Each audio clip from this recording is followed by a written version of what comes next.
Yes, welcome back, everybody, to another episode of Predator and Prey. There's nothing like Naru hacking and slashing away at a Yautja at the beginning to kick things off.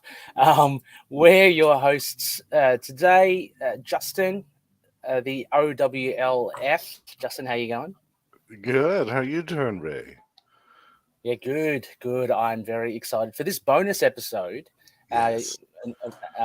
and we have as a returning guest, Ed Brisson. So, Ed, welcome back to the show. Hello, Hey, Ed. thanks for having me. Yeah, no, it's Our absolute first pleasure. returning guest, actually, on Predator and Prey. Yeah. Oh, really? And Oh, Yeah, yeah, I'm yeah. feeling what, what, blessed.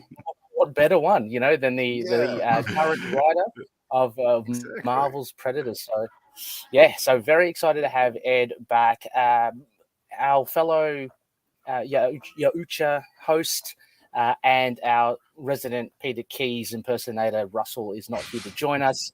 Russell, hope you're doing well. I hope you're having some good times. And yes, we've got some questions. Ed, heading your way from Russell anyway as well. All right, Like to perfect. Mm. Uh, like also to just mention, and I said we've got a couple already. We are live streaming, so if this is a good time for you, I think it's a good time for US and Canadian listeners. It's okay here. It's a morning here in Australia. Jump on in either on Facebook or YouTube or even Twitter and send us your thoughts. Ask a question to Ed because this Mm. is a great opportunity whilst we have him. Uh, First off the rank, Sparky Ooh, Malak. hey, Sparky. Sparky, Sparky is a huge Predator fan and awesome to have you in here, Sparky. And I've got your question as well, Sparky, as well, so we can definitely ask Ed a bit later on. Um, but Ed, yeah, I mean, we have you here basically to cover what has come and gone, Volume 1 of Marvel's Predator.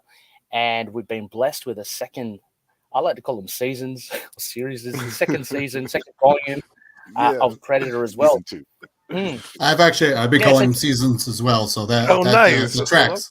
Love it. that. excellent. But Justin, yeah, you and I, we have some, we just want to have a casual chat, just to Yeah. get to, I don't know, fill those gaps that we may have wondered about whilst we read season 1 and season 2. Mm. So, do you want to kick us off with something you want to ask Ed? Sure, yeah. I'm gonna go back to the list of questions that we had prepared here. Yeah, so in season one, we see the establishment of Astar Industries alongside the continuing character Paolo. And a few have likened Astar to kind of like the Wayland Yutani of the Predator world. And can you explain Astar Industries more and how they differ from like the traditional Wayland Yutani that we've seen in the alien uh, xenomorph side of things? And were there any restrictions from using them as they were linked to the xenomorph corner of the universe? So A Star is more of a sort of like a they were meant to be more of like a terrestrial. They're exploring different sort of situations for living, whereas Wayland Yutani is more like resource gathering Mm. from what I gather. Uh, but the fact that they're not completely dissimilar is not it's not an accident. Hmm. I wanted to have something here that you know we all know eventually there's going to be a Predator versus Alien versus Mhm. Predator Yeah. comic. It's not on the agenda right now, and I Mm. don't know when it's going to happen. But I wanted to set something up that could at least put them um, in parallel spaces. Mm. Mhm. They're definitely, they're hundreds of years off. I think Mhm. Yeah. we're about 120 years before Wayland in the current comics. My math Okay. could be way off on that, but we're math wise we're not in the same place. But it's Hmm. I wanted to set something up that would put us in a parallel place that would put us in a sort of natural uh, Mm. where they would naturally cross paths down the line. I get you. Yeah, that makes Yeah, I sense. mean, it seems, for me at least anyway, A Star, I mean, we know a lot more about Wayland Yutani and the kind of underhanded, things that they do. For all intents, A-Star to me don't seem as, I guess, malevolent to begin with. I mean, they also in Series 1, they even gunned down the rest of the Predator that Theta is fighting on the planet as well. So it's not like they're trying to preserve it in the fact that Wayland Yutani are trying to biologically weaponize weaponize so, them, right? but there is a tinge of but there is when they do capture Theta, there is a sense of something's going on here, and they do seem ominous as well because they have the facilities and they have the gunpowder and stuff. So yeah, it's a very interesting, I guess, notion or component in the story. Glad to see. Continuing on, Theta has her sidekick in season 2, carry on as well. But yeah, I'm hoping we see more of A-Star in the future. A bit more building of that. Any plans there, Ed? I mean, again, honestly, it depends how much space they give me. I have plans that could take us out, 4, 5, 6 years if they gave me the space. But there are down the line plans for A-Star, and whether or not we get to those, I don't know for certain. But they're not really much of a factor in the second season that we're working on right now. They're mentioned; they do come up. I think the second issue is out now, right?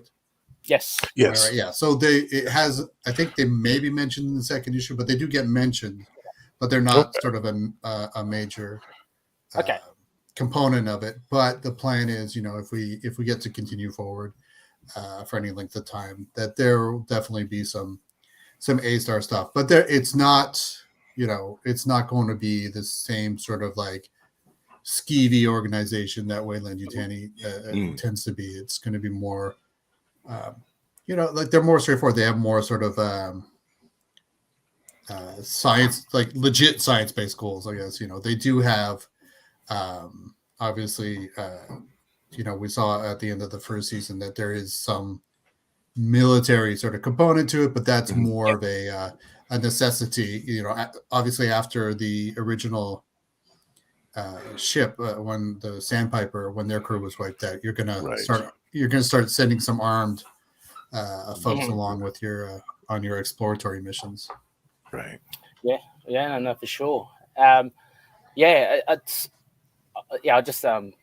can't wait to see what we have. I was just thinking as well. I really like the fact that it is Paolo, right? The guy. Yep, you're right. Yeah. I like that dynamic with Theta. He's introduced very shortly, kind of in season 1, as Theta's captured, and I like just the fact that in issue 1 of season 2, he's still with her, and they've visibly kind of aged as well. So there's been some time spent with. I'm trying to tread carefully here as well, because Justin, you haven't read issue 2, so I don't want to spoil anything for you. So yeah, just trying to tread carefully there. But yeah, I find you can spoil some stuff, right? We're going to talk about it next week. But I mean, I just like that dynamic now. He's actually, I guess, her sidekick, for want of a better word, or he's basically following her to survive, which is what I'm assuming. She has her mission as well.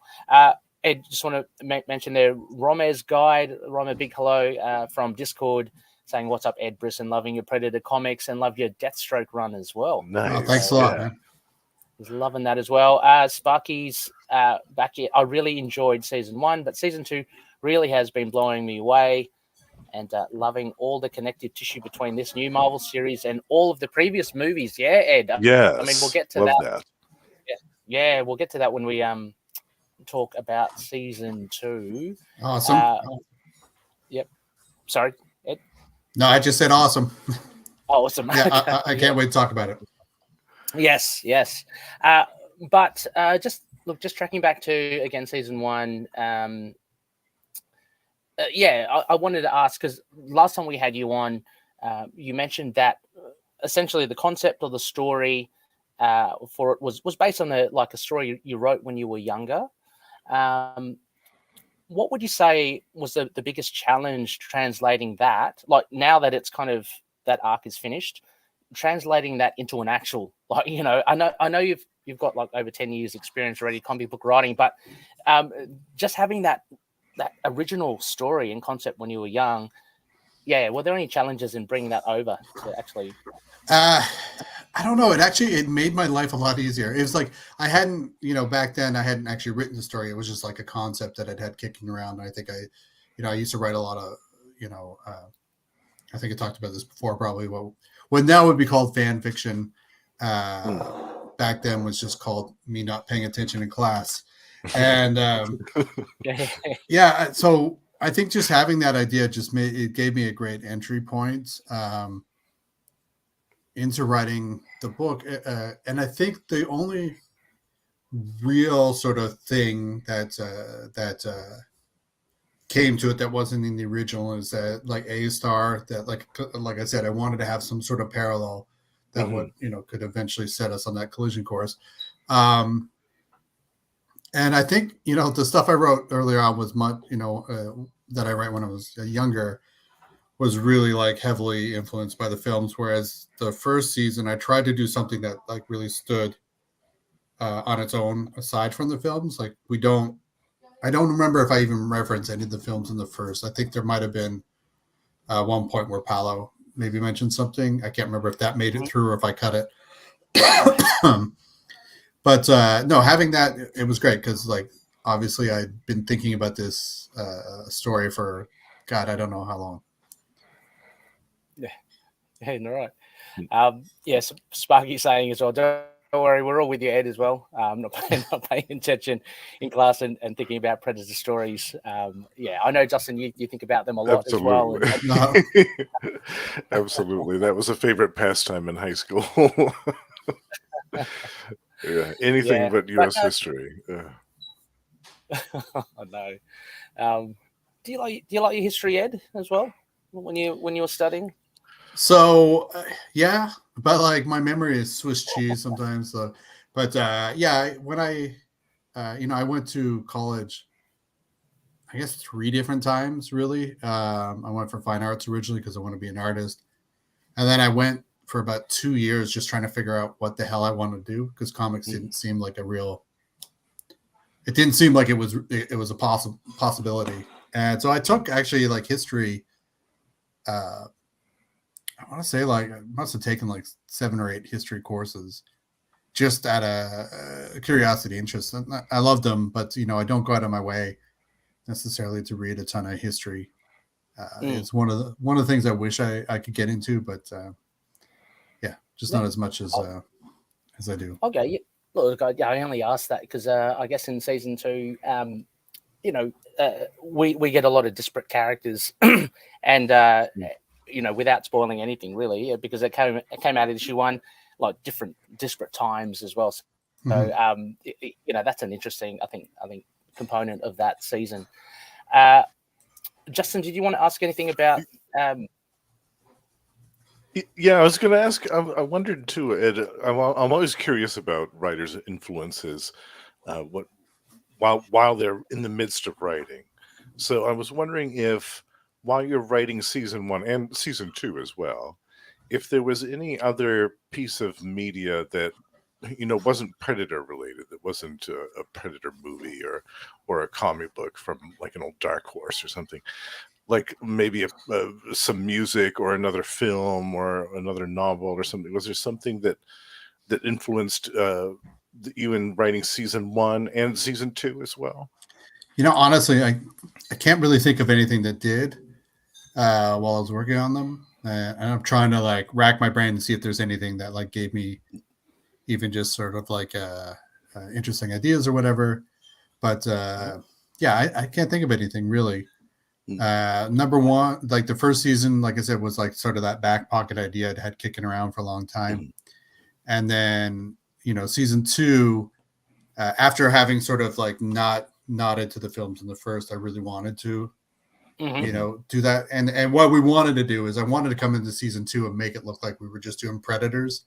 and then kind of flip it, a little bit. I've always been obsessed with the since that film came out. I really love the concept of the planet, the hunting planet. Yeah, and I think it opens up so many questions as well. I don't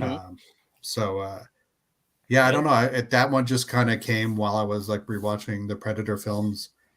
I usually, now that I'm working on them, will rewatch them all about 2 or 3 times a year just to keep it there.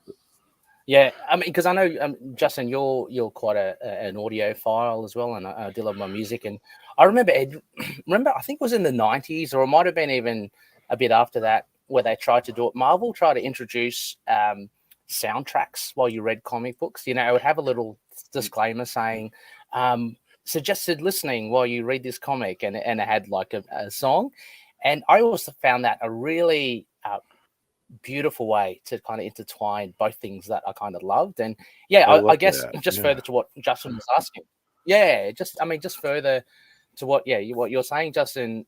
Like music. I mean, do you generally work in silence, Ed, as well? Look, I know a lot of people I do work with music, and I feel like everyone will be incredibly disappointed to find out that I mostly work to like spa music. Like spa and yoga. Okay. Just like really calming ambient music. Nice. Because I find that if I listen to anything else, I'll listen to soundtracks and stuff as well. But I find it, I get really, if it's anything that it like influences my mood too much, especially when I'm in this kind of zone, I need just like I need background music that I can just tune out and not pay attention to. So obviously nothing with lyrics, nothing with vocals. Has to be like just complete ambient. It's the weird, like that's good. It's weird, like it's stuff I don't listen to outside of writing.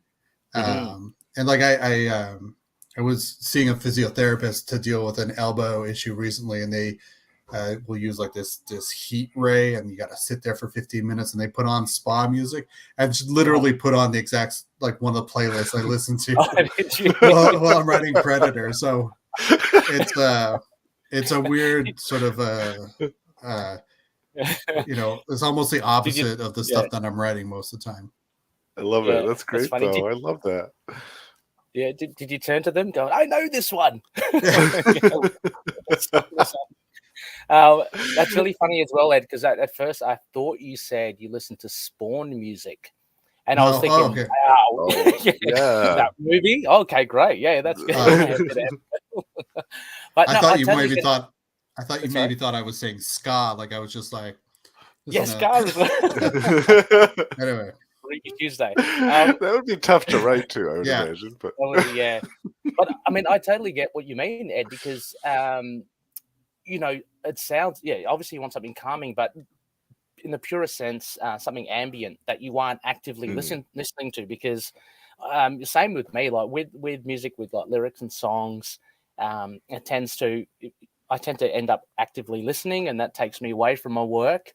Whereas I listen to a lot of classical music, and you can actively listen to that as well, but you can also have it on as ambient music, and it just has the same effect of calming you and stuff. So, totally understand. For season 1, I like to listen to music while I read as well. So, when I was reading season 1 of the first miniseries, I picked the music of an artist called Biosphere, which is also ambient. And they're actually. I'll listen to Biosphere while I write.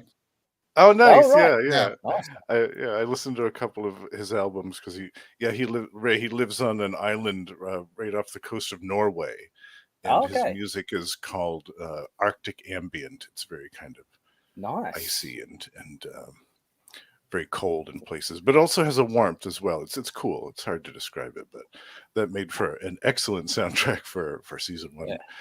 Especially with all the polar, the Arctic and icy landscapes that we saw. Yeah, it was great. Well, that's interesting. It's really interesting because I probably wrote large parts of number 1. Right. Oh, no kidding.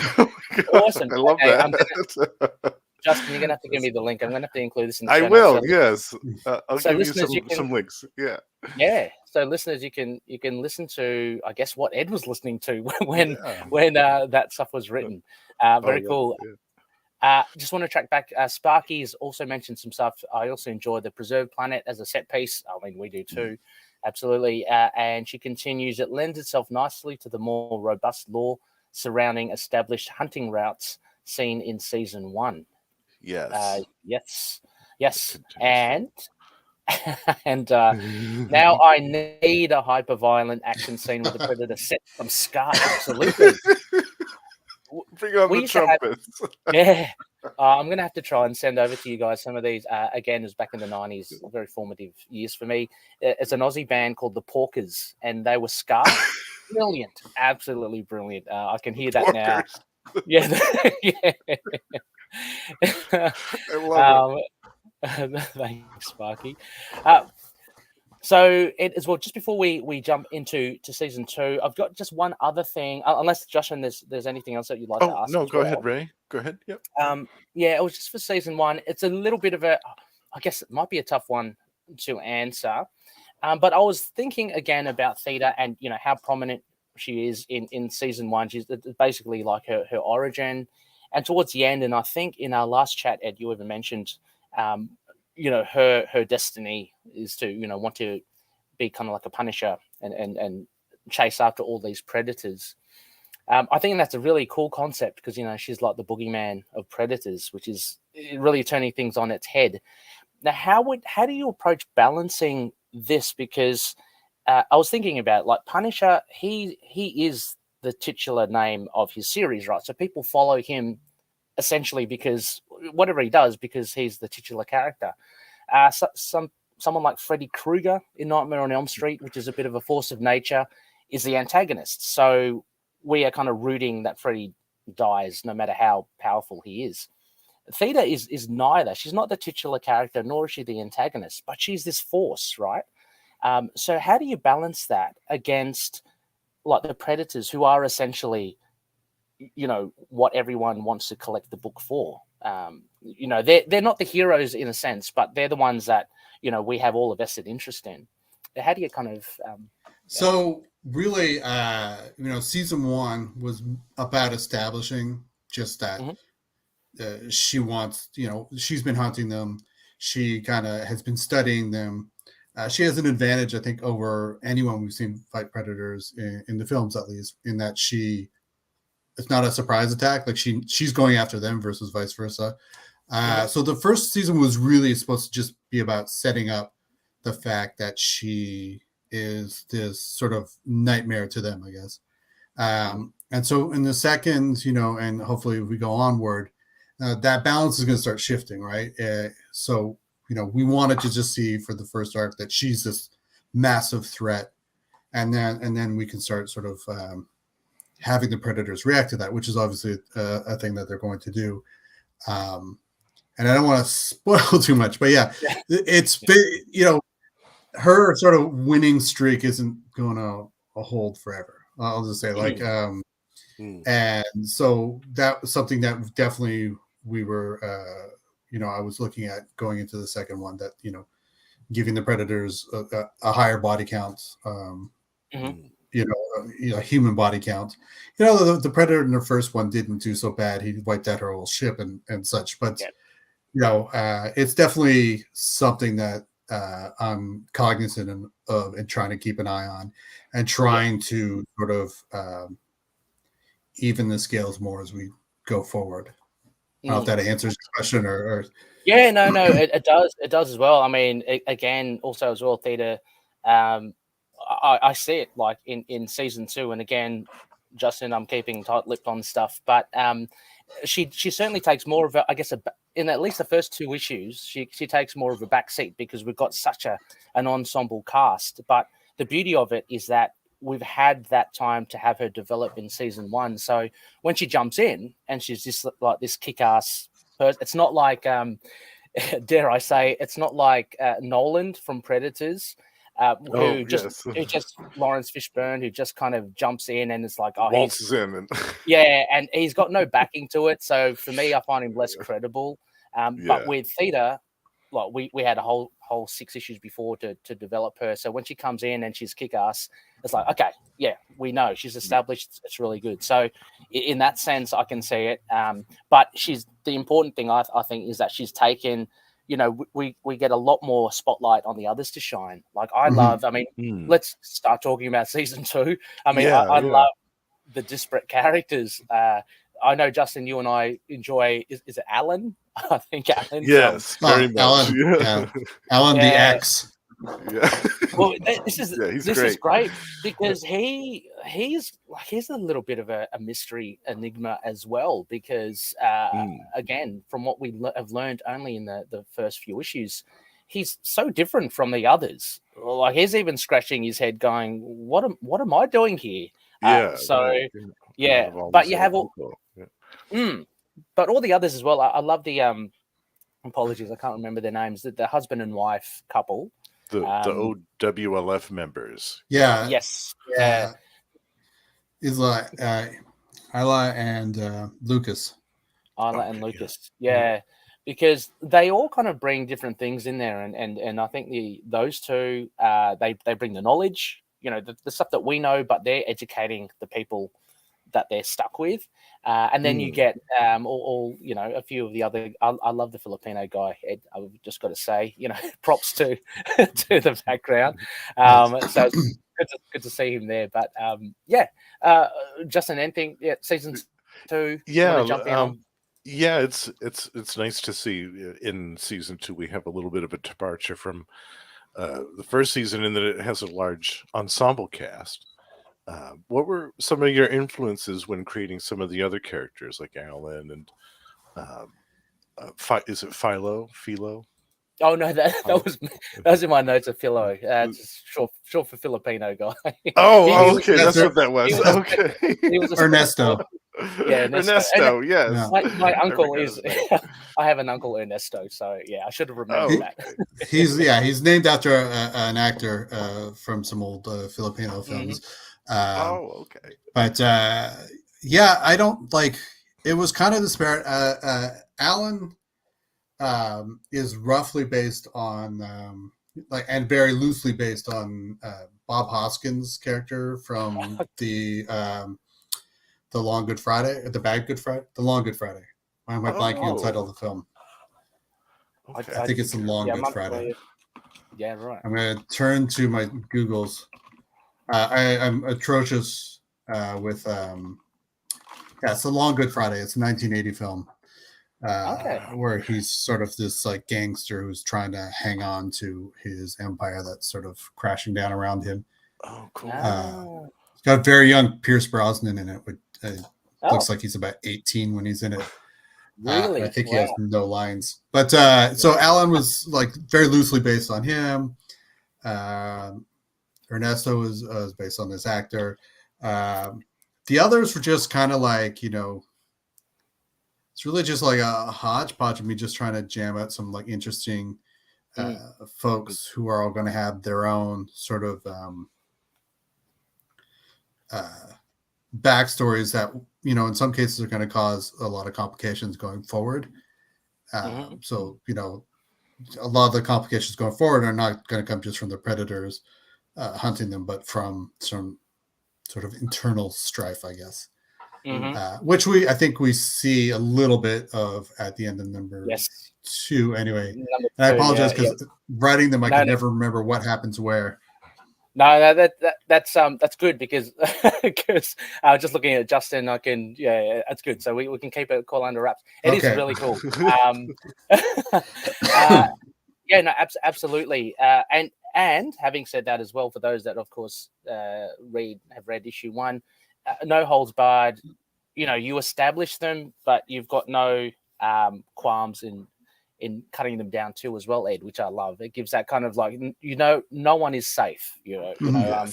And one of the things, I guess, again, like a massive departure from season 1 and season 2. Season 1 was essentially really like a solo like journey. It was Theta. Of course, you had other characters in there, but essentially it had this, to me, like a sense of like loneliness to it. There was a sparse kind of quality to it, and in season 2 with such a large cast, and I think you've done a brilliant job in developing these characters. It's just such a different, I guess, type of comic book. I just, I've just been absorbing all the dialogue between them, all the information being given as well. So no, I really, really appreciate how they're kind of very two different beasts between the seasons. Yeah, thanks. Yeah, it was tough to kind of switch gears, but I think it's the only way that it was going to work. That's why we kind of stripped away Theta's internal dialogue as well, so that everyone sort of has their own moment. It was a real gear shift, but I think I'm happy with how it's coming together, and Neto's been drawing the hell out of it. So. Oh my gosh, we should talk about it. I mean, yes, yeah, Justin. I mean, you loved it, yeah. Yes, that first issue blew me away. I hadn't seen any of their artwork before, and I was so amazed. Yeah, yeah, me too. I mean, Kev Walker was brilliant. I loved it. It gave a different sort of tone, I guess, to the series. Netho for me is more of, and this has been said in our Discord as well, more of a dark horsey kind of look to the series, which is cool. I really enjoy, and that obviously is helped along by a lot of violence, which is it's always good, always fun to see. Sparky also just jumps in as well. I'm also excited to see the return members from that other alien species captured and released by the HOTU. Yeah, the river ghosts. The river ghosts as well. They were cool. There were a lot of there were a lot of references here. I'm going to just jump, Ed, to Russell. Left us a couple of questions here, and he wanted to ask you. Maybe you have already answered it. Why you wanted to expand on the idea of the Predators film? I think you've. Yeah, I thought it was one of the better sequels to the original Predator. I thought it had a lot of good ideas. If I'm being honest, there's a couple places I think where it stumbled as well. But I think it opened up a lot of interesting avenues to explore. And some of that, like, we're kind of trying to expand on in the book, and some stuff I wasn't sure I would be able to get away with, like the idea in the first issue. Hopefully this is not spoiling for anyone, that each person's from a different time period. So, we kind of established that they're kind of kept in stasis until their need to be hunted, which, the first Predators, the film, doesn't really do or nod to, but they were in stasis for a certain amount of time. Right. So I love this idea that they could just keep farms to, like, sort of choose what sort of skills they want to test. So I think that there was just a lot of stuff on that planet that gave a lot of story opportunities to explore and expand upon. Yeah, who was your favorite character from Predators? Ucha or human? Right. Yeah. I don't. You know what? I don't know. It's a pretty good ensemble. I really like Walt Goggins a lot, just in general. Oh, he's good. And I'm blanking on the name of the Russian guy who was in it. Was it Russian or Yugoslavian? I thought it was Ukrainian. Right. He's. I don't know his name. Unfortunately, what an unfortunate flub. Ukrainian. Yeah. All right. Me too. Yeah, I liked him a lot. Yeah. But he was my favorite. He had that kind of very classic. It reminded me so much of Charles Bronson, like he had that classic cinematic kind of look to him. I wish I we'd seen him in more, and unfortunately he kind of, bought the, he took the, he bought the, what is it saying? I'm trying to say bought the bullet. He bit the bullet. That's it. He bit the bullet. And he died in that episode, in that movie as well. And Russell also adds on, so apart from Predators, he says that all the movies are referenced in this comic. And you mentioned earlier that, you wanted to make those references in this second season. He's saying, except for Prey, is there a reason? And is that maybe a timing thing? I don't know. Is that so? Prey, yeah, because Prey takes place so far in the past that it's one of those things where it would be hard, like, for the WLF to have sort of record of that, and because it was still fairly new when I was writing, it didn't feel like there was a clear way to do it. That didn't feel like I don't want to do anything that feels like it's forced in just for the sake of acknowledging it. I think we also didn't really make any mention of Predator, the Predator, the Shane Black version. Yes, yeah. So we didn't get all films, but it. Oh no, we did actually. Because Ela, we did, I was thinking there was Lucas, a mention about they mentioned Project Stargazer, I think. and they were not there when the Predator ripped through. Yes, that's so. I guess Prey. I'll make it up to Prey later on because it's a great film and it's not like an intentional snub or anything like that. It's just there was no real clear path to it.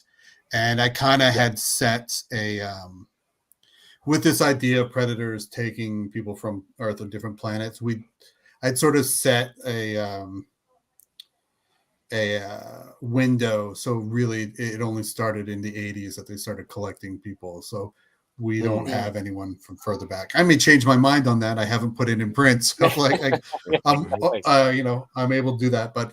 That was when I was writing it. The sort of window would be from 1980s up until present. Yeah, no, that's fair. That's fair. And Sparky's mentioned, so guys, absolutely. Sparky is like a fountain of Predator knowledge. And if you need any consultation, I'd highly recommend Sparky. She is absolutely awesome.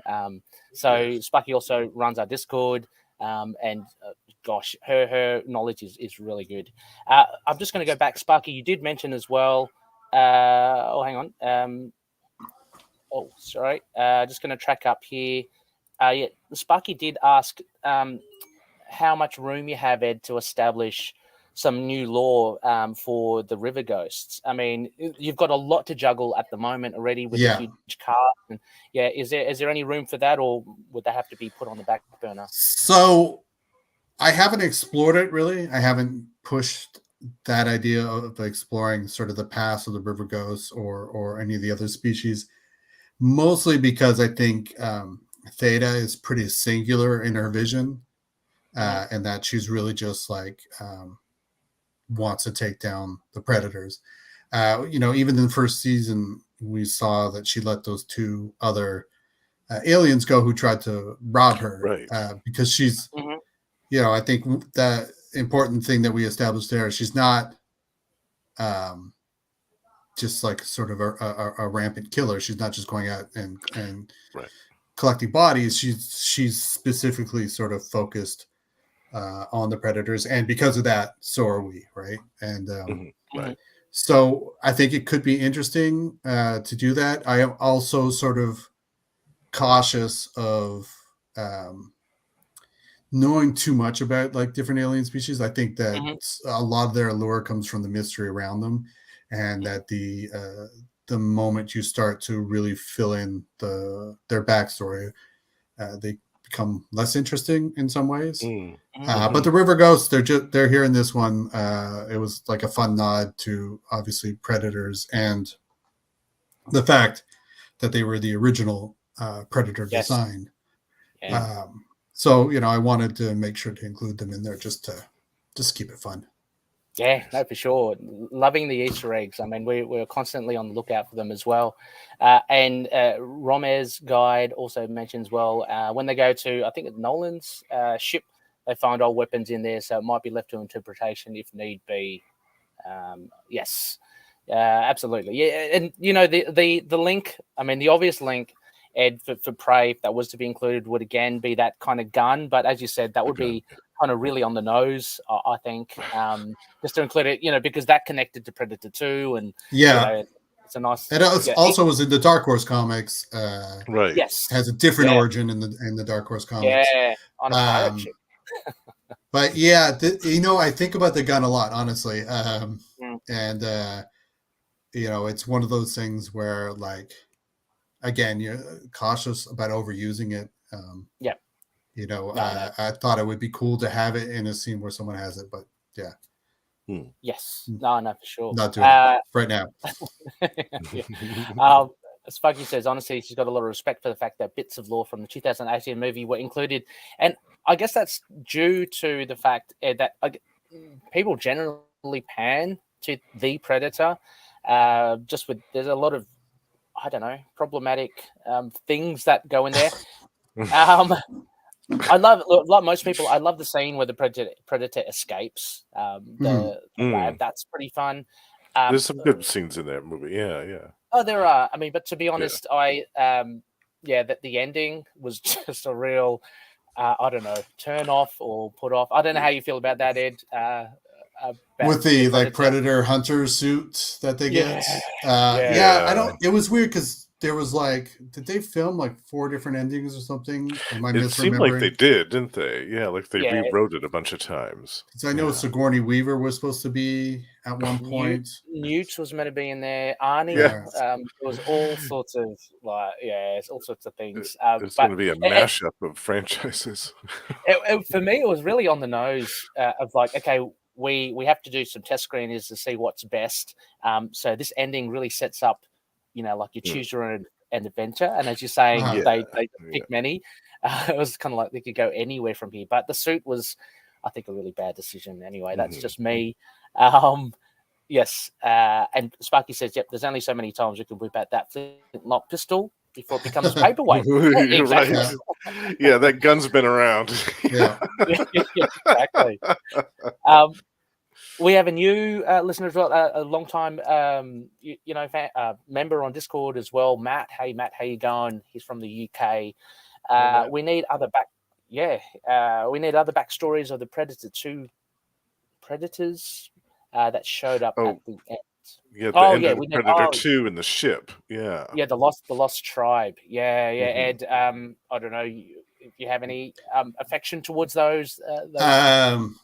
No, I think they're cool. I'd love the dance scene with them if you've never seen it.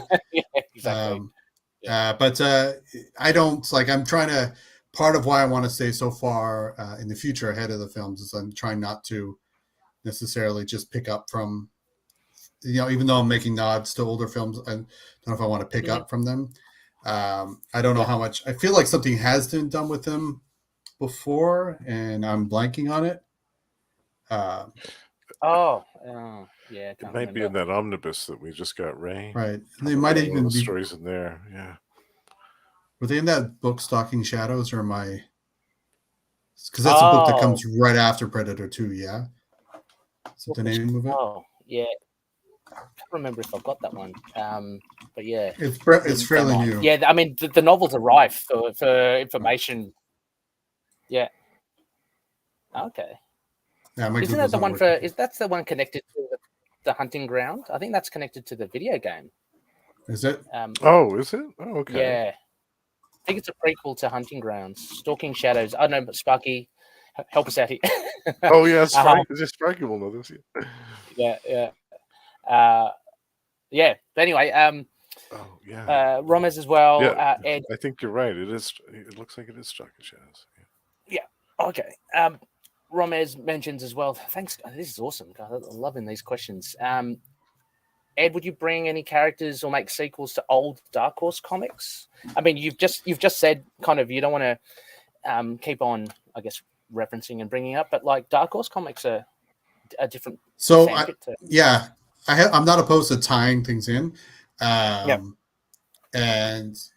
fingers crossed we'll see. There's some stuff I would like to do, just whether or not I'm able to. I don't want to say too much to get myself in trouble. No. I do have some ideas, and let's just see if I can pull it off or not. We'll see. Exciting. I mean, because it's we're all very excited, especially about this season 2. How things are kicking off, where things are going. All these Easter eggs and references are great. Sparky's mentioning Alexa from AVP in the that coffin. Yes. That would have been pretty cool as Yeah. well. And Sparky also says Greyback has been. Oh yeah, Greyback. With Greyback, the yes. with the original. So he was in that. He was in that story with the pirates. It was a young. What was he called again? He's like the angel, like the golden angel. It was a golden. Was that golden it? Yes. Yeah, It's that's been years Greyback since I've read that. when he's young. So, yeah. Having said all that as well, Ed. I'm just having a look at just a thing here. Justin, have you got any other questions about season 2?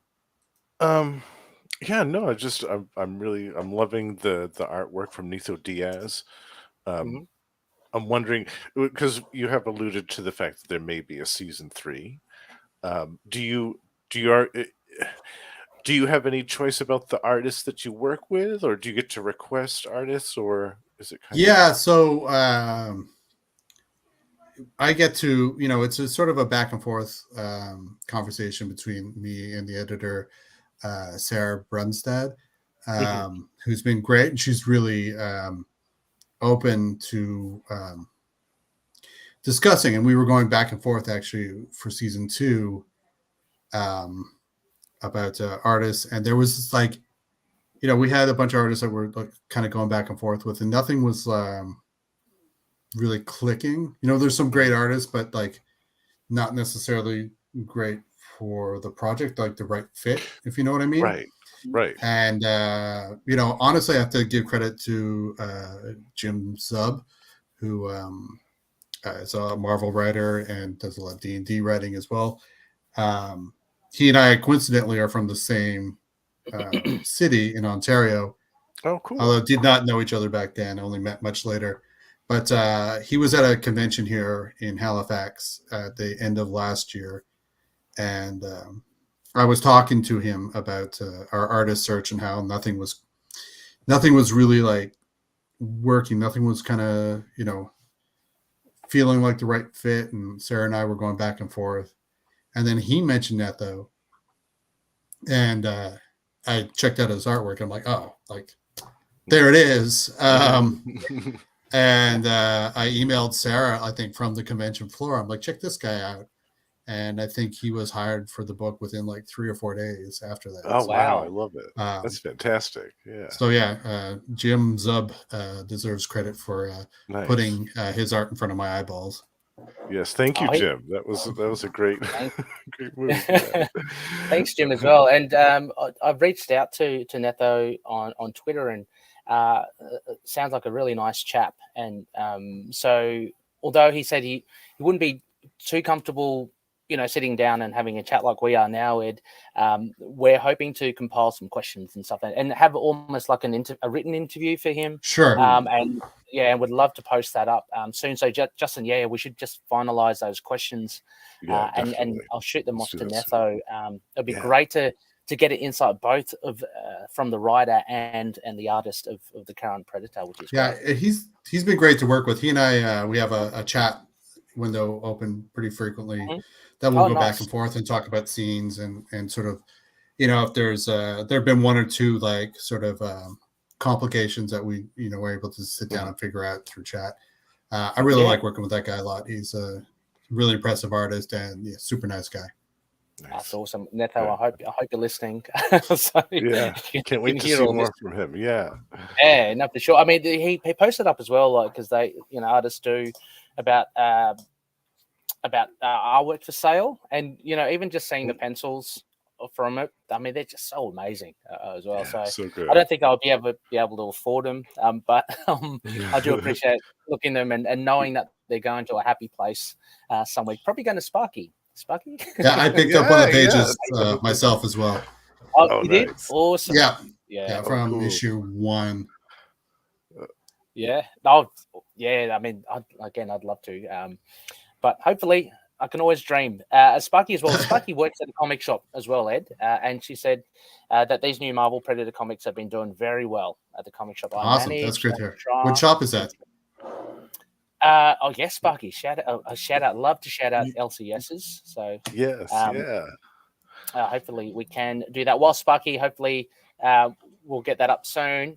Big thanks to Jim as well. I do have a question from her that she sent in earlier when we originally scheduled Ed. So Sparky asks, as for a question, there seems to be different schools of thought regarding just how much of the Yautja as a movie monster should be revealed to the audience. So some fans argue that less is more, whilst others continue to call for more Yautja-centric stories. How, in your opinion, should this be reconciled? I'm of the less is more school for sure. Like, I think that it's a fine line to walk, because you have to give more. With each story, you got to sort of give more reason for people to come back, some more interesting and compelling stuff about the predators of the Yautja. But I think there have been some really good stories written about sort of their society and how that's, I think Dark Horse Comics did quite a few.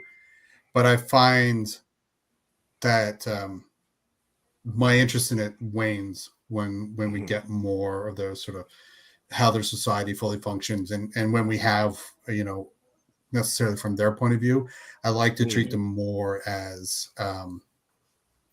sort of boogeymen, I guess, that we don't fully understand. And I think the less, part of the fear, part of their power is that we don't fully understand them.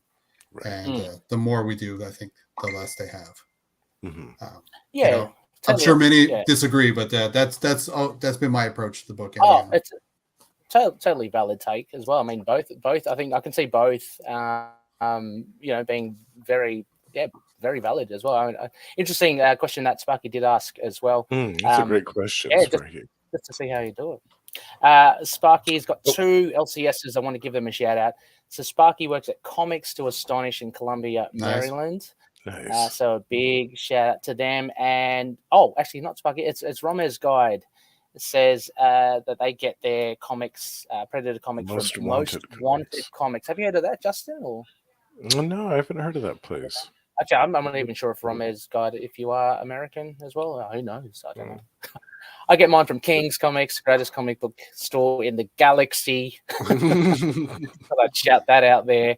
And Romez also just continues, how would you feel, Ed, if they make theatre into a... Nick, I do recall you mentioned last time, Ed, that you'd like to pick up, or it'd be great to pick up any of the characters from your run, right? So this would be a great one. Yeah, I would definitely take that, please do. Yes. If you have contacts there, please work it for me. I'd love to see it. That'd be amazing. If that does happen, I hope as an accessory they give her a whiskey bottle as well, because that was one of my favorite. Yes. She gets backslappingly drunk and has to deal with a predator. That's the worst. What a worst situation that would be. Sparky also says, one of the aspects of the Rage War trilogy that I admire is the more we learn about the Yautja, the more we realize that we never truly understand them. That's true too. True. Yeah, true.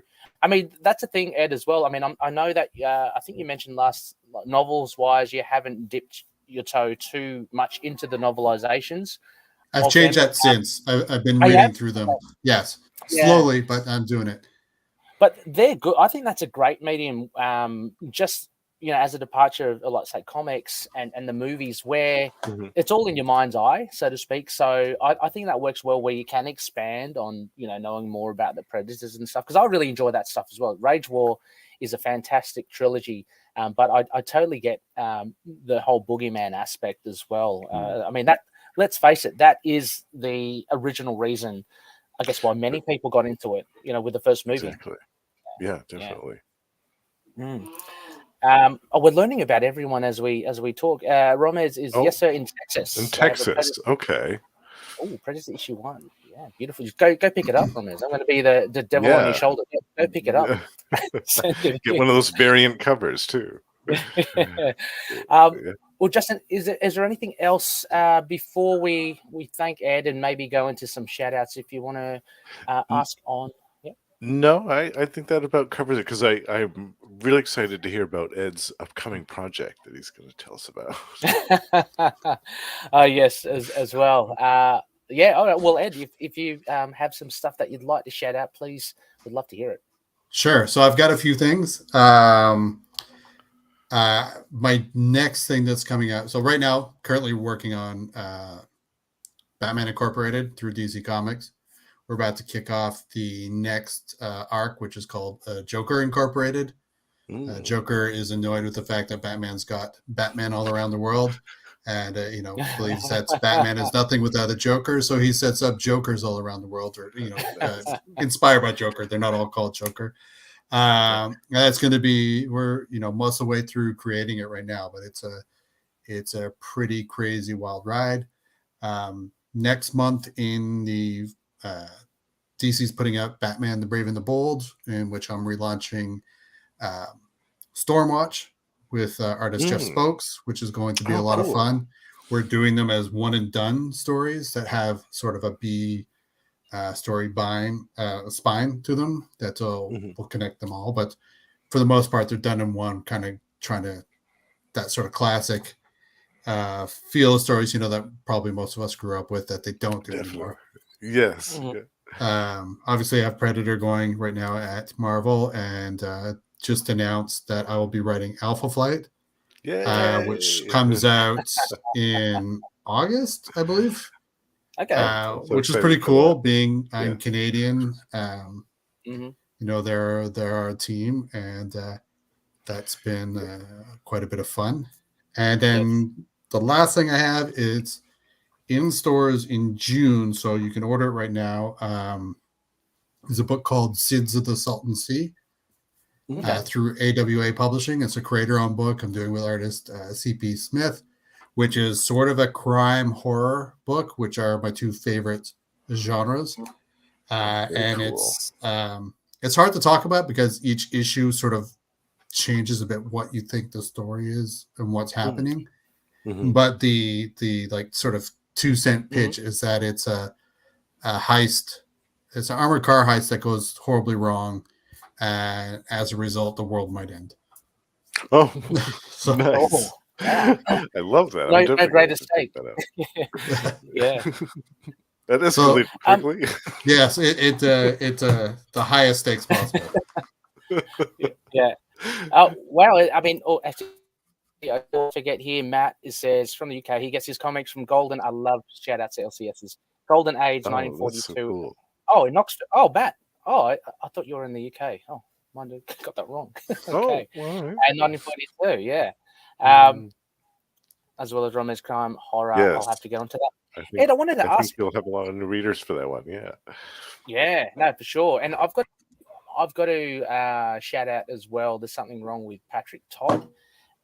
Ed, that has been going on. I've got it on my pull list. Yes, and you're waiting for the 5th issue? Yeah, yeah. I was unsure whether the LCS was a delay or not, but is that kind of? It's a thing right now because Aftershock, who is the publisher, has been going through bankruptcy proceedings, and so we had finished up to issue 4 when they that had started. I've written issue 5, but they entered that process before Gavin Guidry started drawing issue 5, and so we're just waiting to see how this whole thing shakes out, and then hopefully later on this year we can get to issue 5. It's unfortunate that there's such a massive gap in between issue 4 and 5, but unfortunately it's one of those situations where it's out of our hands. Yeah. Oh, okay. Yeah. Look, I just rely on my LCS to just chuck it in my pile and give it to me, and so I thought maybe whether there's a delay in shipment or something or whatever. But yeah, okay. So interesting. Jeez. Again, we're learning stuff on the fly here, Justin. I love it. Well, Ed, it's been absolutely awesome having you over again. Thank you so much for sharing with us. Thank you, Ed. And being able Appreciate it. Yeah. Awesome. Well, thanks a lot, guys. Yeah, and hopefully, I don't know, are we allowed? Are we able to maybe touch base again after the end of season Yeah. 2, or Yeah. or Let's do that for arc? sure. Awesome, Yeah, awesome. love to have you back to talk about the entirety of the season, and hopefully there'll be announcement about season 3. I hope that there is. It's still all up in the air, but keep your fingers crossed. I think it seems to be selling well. So as long as it's selling, seems that way. Yeah, and I see the question asking if I'm coming back to Deathstroke. Oh yes.